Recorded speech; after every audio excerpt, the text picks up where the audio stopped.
All right, welcome back to Eagles Power Hour, everyone. Your Eastern Washington affiliate on the Big Sky Podcast Network. I'm your host, Patrick Frakes. It's been a damn minute. I have been slacking on the actual podcast. I did a whole bunch of recruiting work on our social media, our X page, our Instagram page, 30 plus videos breaking down each and every player that signed this past signing class, the class 2025 signing class. Tons of content on social media. I have not been talking on the podcast. I did not talk about basketball at all, which we're not going to talk about today. Um, we'll hit on it briefly.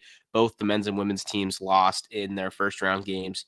Um, Disappointing season for both teams. The men's was really disappointing. The women's was a little less disappointing. But long story short, not a whole bunch to talk about. It has been a developmental year, a year of young teams. And so we might talk a little bit more about them sometime throughout the offseason.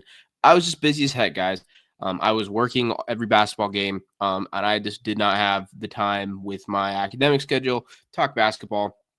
And I was more worried about recruiting because that's more what I'm interested in. This is my free time. It's something I do in my free time. So that's why I spent some extra time on the football side of things and the recruiting side of things rather than talking basketball, just because it was a disappointing season most of the year anyways. And so um, we'll get more into, the basketball side of things later and probably looking into next basketball season.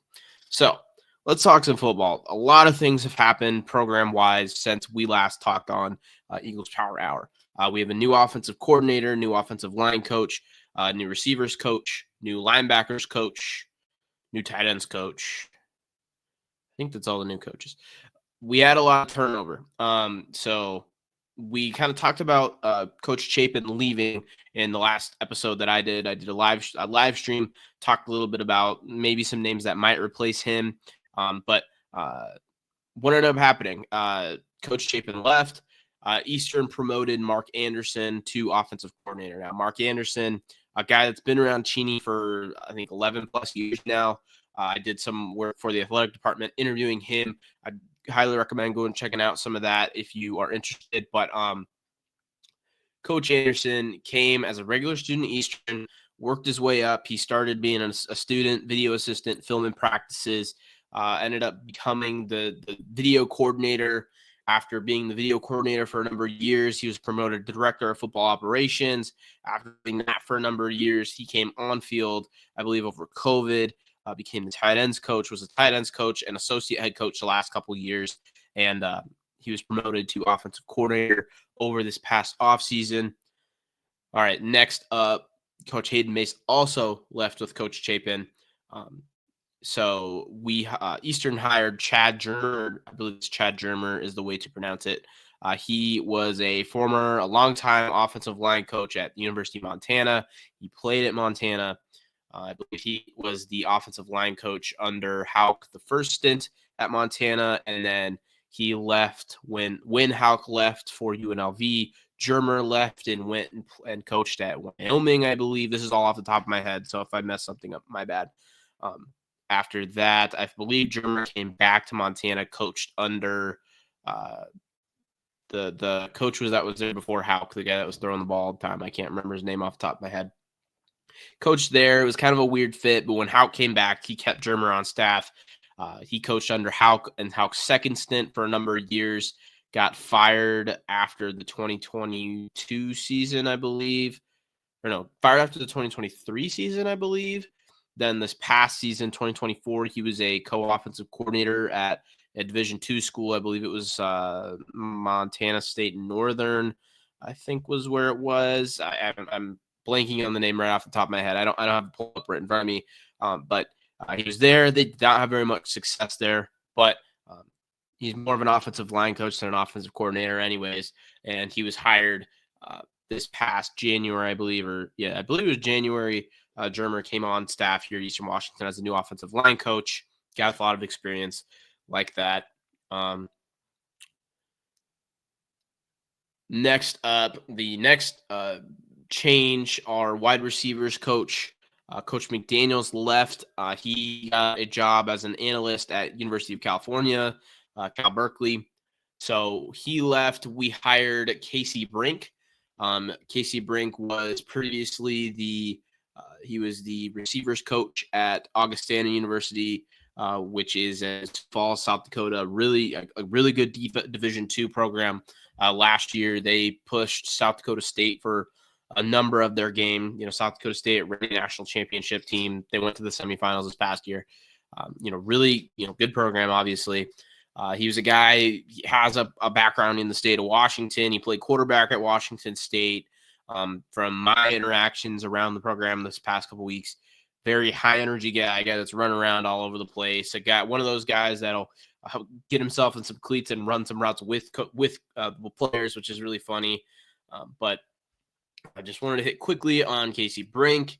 Then on the defensive side of the ball, Eastern Coach Danny McDonald left, and he's at Boise State as I believe he's at Boise State as a defensive assistant of some sort. Not 100% sure.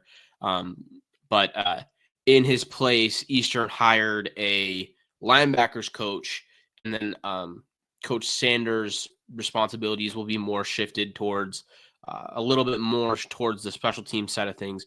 From my understanding, it'll be more, Sanders is the defensive and special teams coordinator, and then you have your linebackers coach who's going to be with the linebackers day in, day out, rather than Sanders being a position coordinator and a coordinator. He's just the two-time coordinator. That's my understanding of it. I could be wrong there, though. I don't know exactly. But Eastern hired Caleb Padilla to work with the inside linebackers. This was after he had a one-year stint at the University of Pennsylvania, or excuse me, the University of Pittsburgh, not Pennsylvania, Pittsburgh. 1 year, he was a guy that was mostly a scout, organized some practices.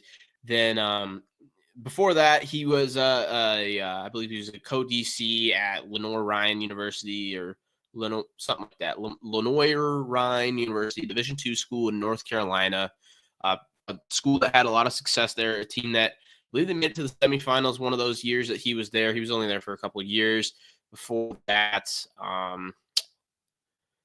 he was all over the place. There's a list. He was a head coach at a small Bible college, Luther College in Iowa.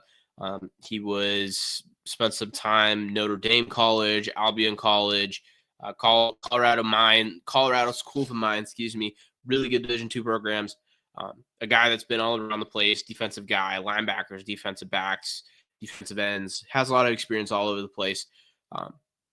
From watching him at practice, again, another really high energy guy, a guy that'll get in the cleats and run around with the players, which is fun to see. But overall, the additions to the staff have been, I think they're fine. Obviously there's those question marks.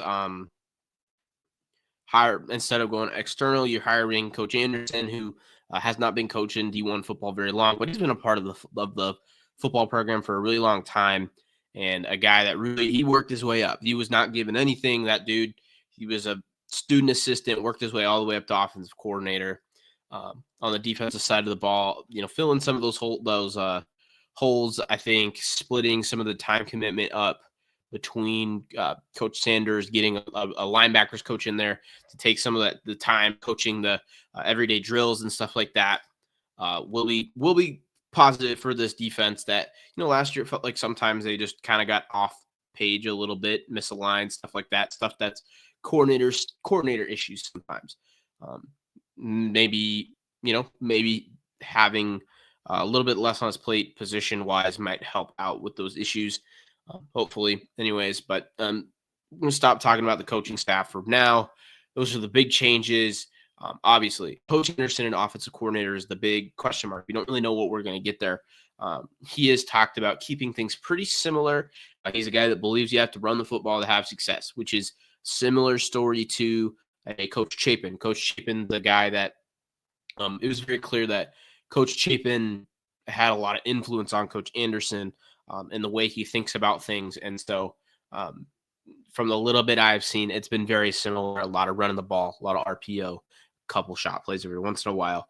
Gonna be kind of a pro style offense. He likes using tight ends. Obviously, being a tight ends coach, he likes that stuff. I almost forgot. Tight ends coach. with obviously Mark Anderson was promoted to offensive coordinator. Now he is coaching the quarterbacks, and he hired former Eagle tight end Austin York to be our tight ends coach. Guy, obviously, he doesn't have coaching experience. He's playing football last year for us, but a guy that already you can tell that dude was born to be a coach. Which great thing, great to see.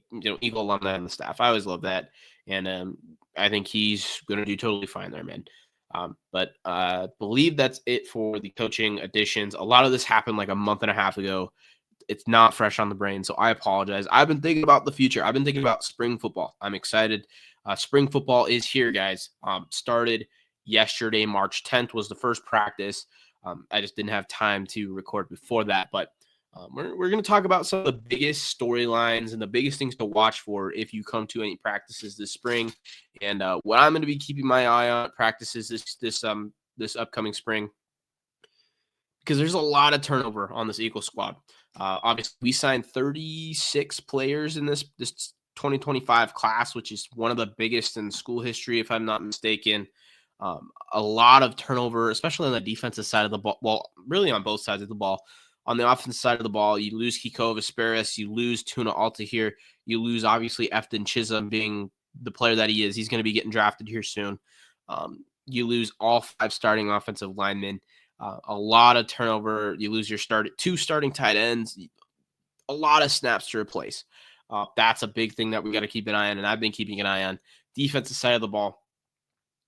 There was a lot of turnover that maybe we didn't fully expect. Guys that still had eligibility that started games last year that are no longer on the roster. We'll hit on that a little bit later. Let's get into the big one right now. I'm excited to talk about the big change here. So obviously, hey, Kiko Vesperis, the guy that's been mostly the full-time starter the past 2 years. Obviously, you had Jared Taylor, Michael Wortham sprinkled in there. But Kiko was the guy the last 2 years. He is gone. He transferred to Tennessee Tech. He's probably going to have tons of success there just because he's one talented hell of a player. Tennessee Tech, hey, that's a decent program. They almost made it to the playoffs last year. They tied for first in their conference last year in the FCS. But talking about Eastern, right? Who's going to step in as QB1? Or are we going to see a rotation? Obviously, Jared Taylor is going to be part of this conversation. Jared Taylor, we know who he is. He's a guy that can he's a really good athlete. He can run the heck out of the ball. Some of the passing things are a little bit TBD. We haven't seen him unleash the arm very much. He's played 2 full games and then kind of been sprinkled in from time to time in the rest of these games. And so we just have not seen his arm a ton. They had him throw a little bit last year, but will he take over as quarterback 1? We'll have to see. I have a feeling that we will probably see some sort of quarterback rotation, but I think Jared Taylor's QB1 until he's not. Reason being, we have 4 guys in the room this spring. There'll be 5 guys in the room this following fall once one of our true freshmen gets here. But let's go over the QB room. We have Jared Taylor, who's a redshirt senior. This is his last year of eligibility.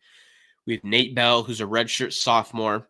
We have Jake Skakel. He's a redshirt freshman. We have Anthony Quinonez, a true freshman that is an early enrollee. So he is here on campus right now. He's been participating in spring ball and a little bit of winter ball stuff already. And then this following fall, we'll have Caden Ross-Ness, another true freshman that'll get here in August.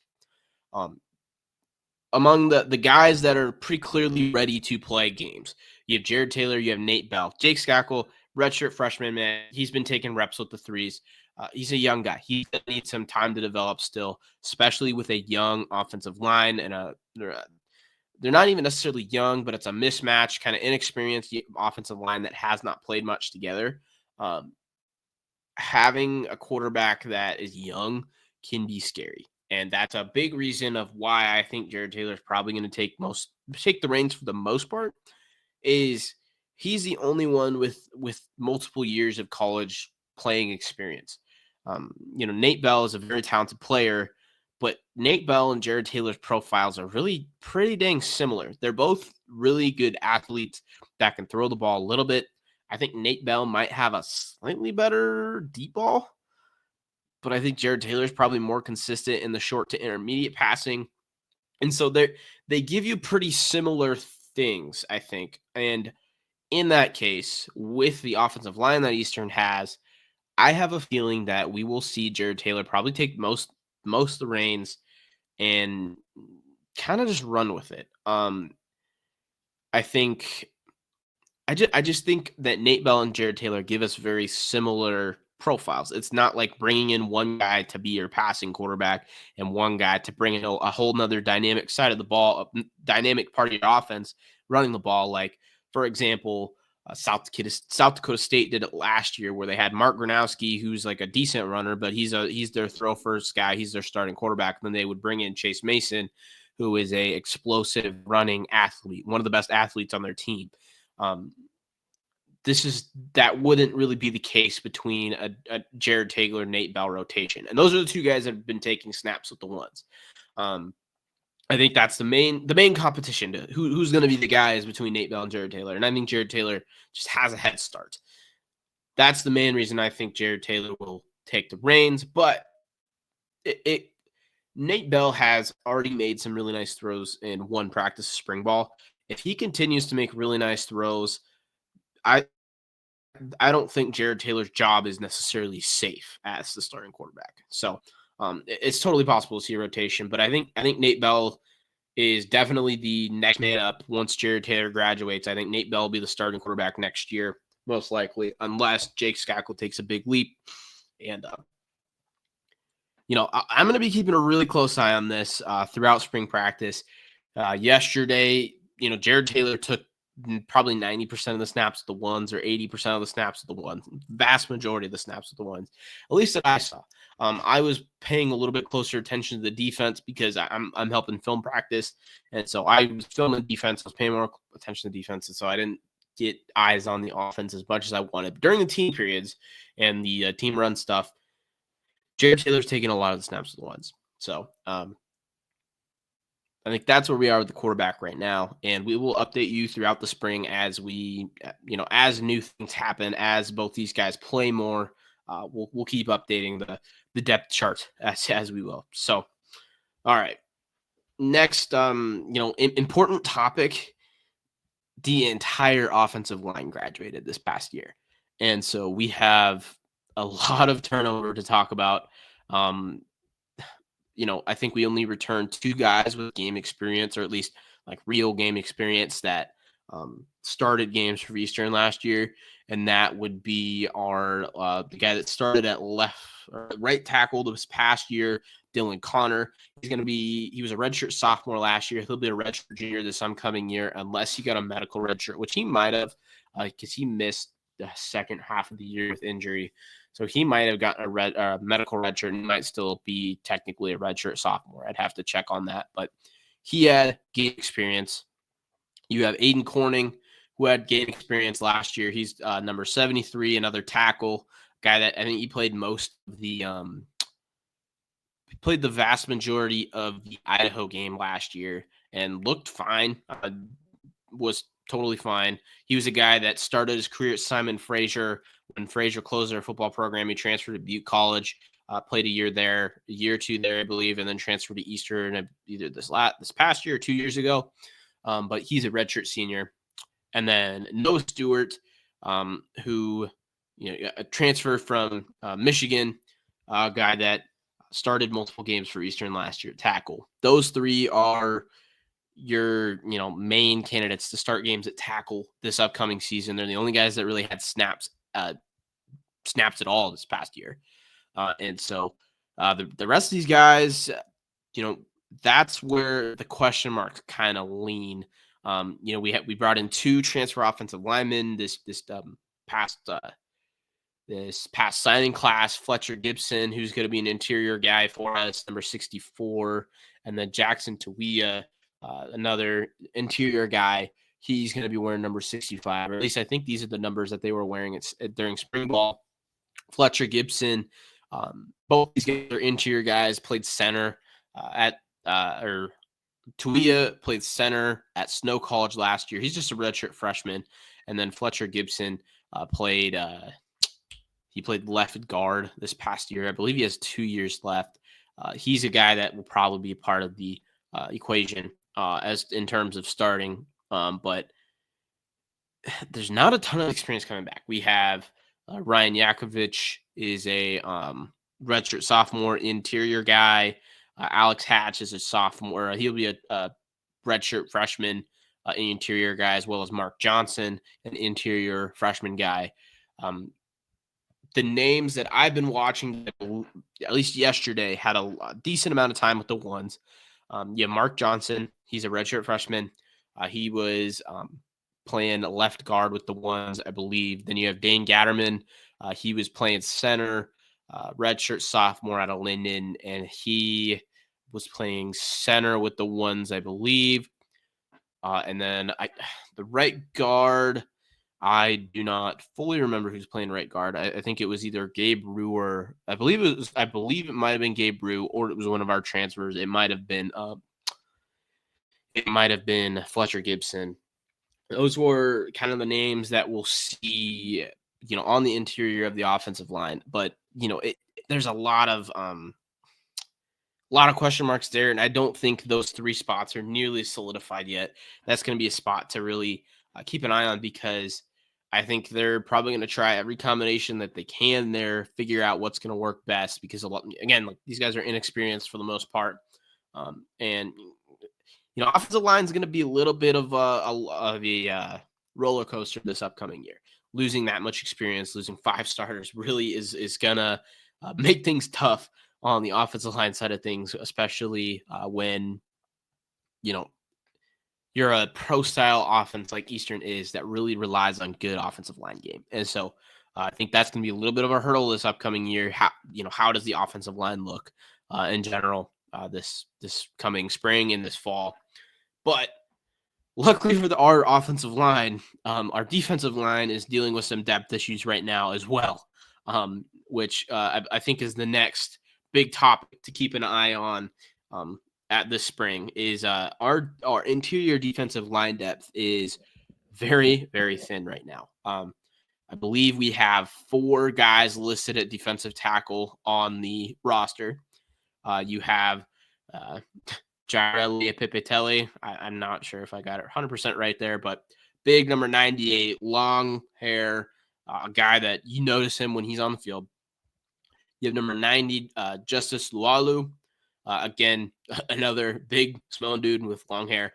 And then the other 2 guys that played interior line for us last year, 93, Ethan Williamson, Spokane product.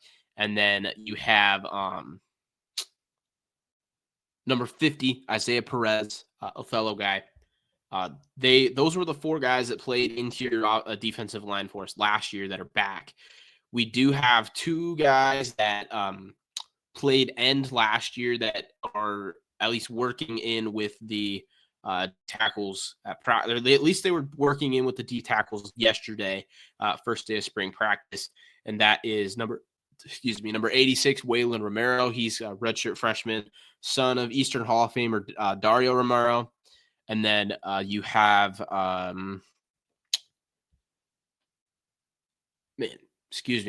Clayton McCarroll, number 59, I believe, who that was in there working with the interior guys. He's definitely built more like a D end right now. I think they're trying to kind of bulk him up, but he's a guy that can move inside and outside.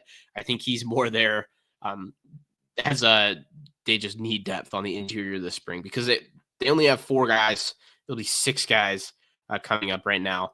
And part of what sucks about that is my understanding is we thought that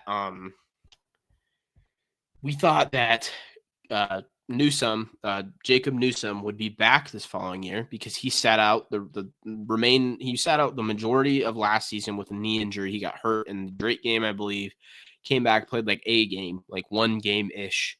And so he submitted a injury redshirt waiver that I thought he was going to get. He had been working out with the team all winter.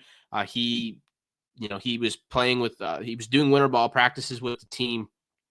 And all of a sudden he posts online that he posts that, his eligibility is over, which makes me believe his waiver or his appeal got denied by the NCAA, and they told him he was done. So he competed in pro day the other day.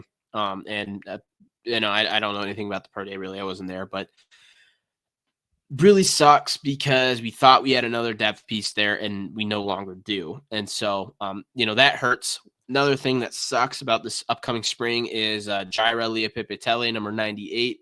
I believe he sprained an ankle or some sort of lower leg injury happened on I think like their second to last winter ball practice the week before spring football starts.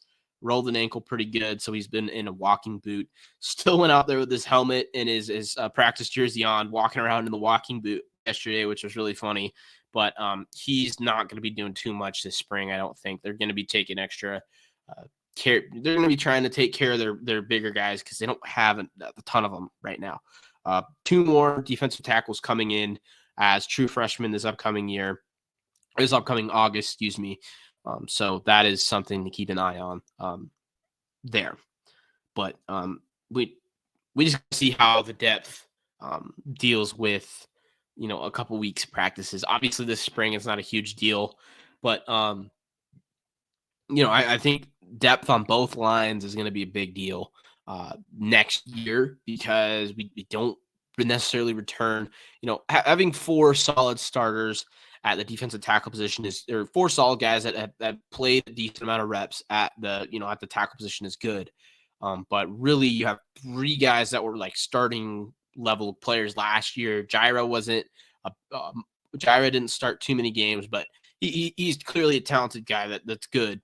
But that's going to be one of those things to keep an eye on. And how does that interior 4 guys deal with the physicality of even an inexperienced line? Because that might translate to, hey, if we're playing really physical teams this upcoming year, how are these guys going to be doing, 3, 4, 5 weeks into the season? So,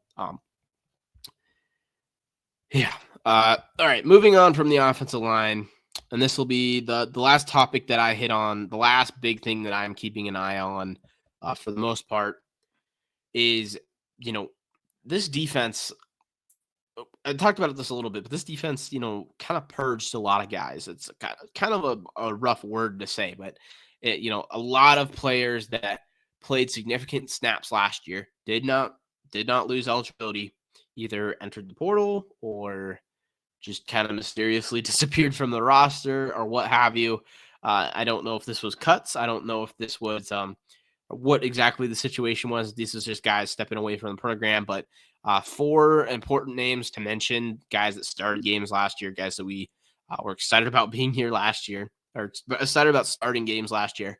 Linebacker Amani Williams, safeties Kentrell Williams and Armani Orange, as well as cornerback Alfonso Ewok. All 4 of those guys started games for Eastern's defense last year. Were big pieces of that defense last year, are no longer here. They're no longer on the roster. They were not at spring football, which, they were some of the more experienced guys on that defense last year or would be this year. And so it is a very young defense this year. There's some experience. It's kind of mixed bag, but in general, it's a pretty young defense. And when you look at it across the board, starting at corner, you have Dejon Wells, and then a bunch of redshirt freshmen, redshirt sophomores. You have at safety, you have now Derek Ganter Jr. is now one of the older vets. He's just a redshirt sophomore. But then after that, you're dealing with mostly freshmen for the most part, except for Mikel Broussard, who's back at safety, but he's been playing a little bit of nickel. He's been playing multiple spots. He's been all over the place, but a lot of youth in the secondary once again. But that is being addressed a little bit. We have a lot of starting caliber players transferring into the defense this offseason. Here are a couple of the names. Keep an eye on. At linebacker, you have Tyler Lepolo and Reed Sun. Reed Sun has been the guy repping with the 1s and 2s more. Tyler Lepolo has been more 2s and 3s. I think both of them will make impacts on the field in the coming season. But right now, Reed Sun he's a guy with 1 year of eligibility, I believe, or one or two. I believe it's just 1 though. He's the guy. If you want to know for sure the eligibility, I talked about it in his breakdown on our social media. Go check it out. Nice plug. Um, Son has been taking more reps with the ones at inside linebacker, and then he has jumped out to play kind of a nickel linebacker role a little bit as well, which has been good to see that Eastern might be rolling it into that a little bit more this season. Tyler Lepelo, similar situation, as mostly played with the 2s and 3s though, at least so far. But one practice in, keep that in mind. At corner, you have Bryce Lucas, a transfer coming in from Western Colorado, I believe it was, Division II school with 1 year of eligibility remaining. I think he's a guy that will probably end up playing slot corner for Eastern. Solid, big hitting play. He's a guy that really likes to hit, but he's a little smaller in stature, but really fast. I think they probably have a good chance of starting a game. Dre Greeley, another transfer, another guy with 1-2 years of eligibility remaining. He is not here yet. I believe he gets here after spring break, which is next 2 weeks. 2 weeks away? Something like that. He will get here like half the way through spring football. Does he participate in spring football? Then I'm not 100% sure if he will or not.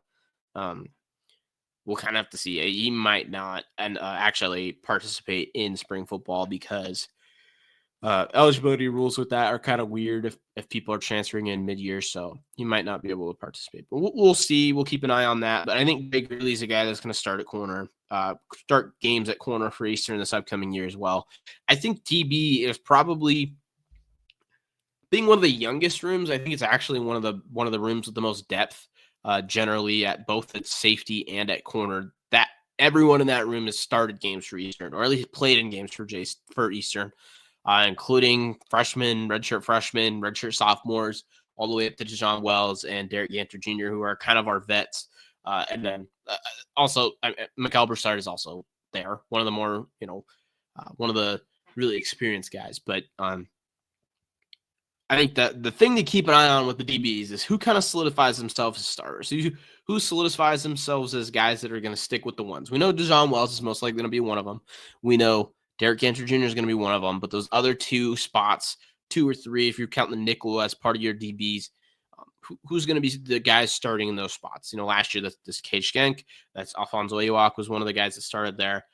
Mikael Broussard started games, but there's also Kentrell Williams started games at safety. Armani Orange started games at safety. A lot of those guys are gone. So who solidifies themselves as starters at the defensive back position? The other, I almost forgot, one more transfer that came in this year on the defense side of the ball. Gavin O'Leary, transfer from Laney College, guy with the number of years of eligibility remaining. He's still young, but a guy that could come in and play some reps at safety as well. A lot of depth in that secondary. I'm actually pretty impressed with the group that Coach Nurse, Coach Bruce have recruited there at that corner and safety spots, because they look to have a lot of talent. And so I'm excited to see how they bounce back from a pretty tough year last year, where they did have a tough year last year in the secondary, and I think hopefully they will be better with some experience this upcoming season. But obviously, defense has to be better. But I think the defense will be better. I think the defense kind of might have made some additions with subtraction, which sounds kind of messed up. Sounds kind of rude when you're talking about people, but guys that gave up some big plays last year are no longer here, and so I not to disrespect any of those guys that left, because we all appreciate what they did as Eagles, man. I'll always say that. I always appreciate what players. I always appreciate players' times at Eastern Washington, but I think we have some newer bodies in there that will hopefully be able to kind of minimize some of those big plays that we gave up this past season. Because this defense was good for 85% of the snaps, probably. An above average defense for 85% of the snaps, in my opinion. Average to above average. And those last 15%, they're the worst defense in the country, giving up mad plays, and gave up a 97-yard or 93-yard touchdown at some point this year. Like, these just massive plays that just those are the killers of this team. and so of this defense. And so, I think a lot of the schematic things that Coach Sanders was doing, obviously last year in the heat of the moment, I got upset because, hey, who's not going to get upset when you've been hit for a slant on third down 8 straight games 5 times in a row? I got frustrated, but it's pretty clear that these guys, they have an idea of what they're doing schematically. There's a reason why they do things. It's just executing the things that they do that is the key there. Can they get to that point where they're executing better? Hey, I think they can, but time will tell. We'll have to see. And I'm excited to watch this team because um, I think the defense in particular has a lot of potential. Obviously, the offense is a big question mark. We don't we barely know what's going on offense, which we'll know more watching spring ball throughout the year. But defense, we return more starters on defense. It's a defense that showed a clear step up in level with Coach Sanders coming in. Obviously, we were good last year, but there was a clear step up in defensive culture and defensive performance overall. And so I'm excited to see how year 2 Coach Sanders goes. If we're still struggling, man, if we're still struggling on defense in year 2 to the point where we're giving up 50 points a game, that's where we start having issues. But, man, I think I'm excited to just see how this team grows generally, because I think there's a lot of opportunity for young guys to come up and take jobs. And so that'll be a lot of fun to watch this upcoming spring. But there you go. They're for the bigger kind of headlines of this EWU spring ball, things to keep an eye on. Hey, who starts at quarterback? Who kind of solidifies themselves as a starter at quarterback? Keep an eye who solidifies themselves as starters at DB. Get an eye on some of these transfers. How are they going to make this defense better? How is this interior defensive line depth going to hold up? Is that a big? I don't know if that's really a big spring ball question, but it is something to keep an eye on how they perform against a kind of a depleted O-line. Because if they're struggling against a depleted O-line, then we're going to have some real problems against really good offensive lines like a Montana State or Montana's okay offensive line, but there's really good offensive lines that we'll see in the Big Sky. And the last one, offensive line play. We got to see improvements I'm not going to say we have to see improvements, but we have to show some grit on the offensive line, a group of guys that really hasn't played a ton. And hopefully some younger guys solidifying themselves as bona fide starters, as redshirt freshmen, redshirt sophomores. I'm really hoping Mark Johnson steps into one of those starting 5 roles. But yeah, man, it's been a while, so I apologize if this is a rambly episode. I have not been talking to the microphone, and I haven't talked to the microphone in a long time, besides recording short videos that were 5 minutes at a time. So it's been a minute since I've been sustaining a long talk, besides I went on tubs like once. But yeah, man, get out to spring practice, everyone. It's a fun time. A little chilly these first couple weeks, but it's a fun time. Watch the guys go, have fun, play some football. Get to watch some of this younger talent that you don't get to see you don't get to see on Saturdays. I think it's a blast, especially for a football junkie like me. I have an absolute blast watching this team practice. Spring ball is, I believe it is April. Let me get the date for sure. It's mid-April. April 18th is the red white spring game at 6 p.m. April 18th at 6 p.m. is a red white spring football game.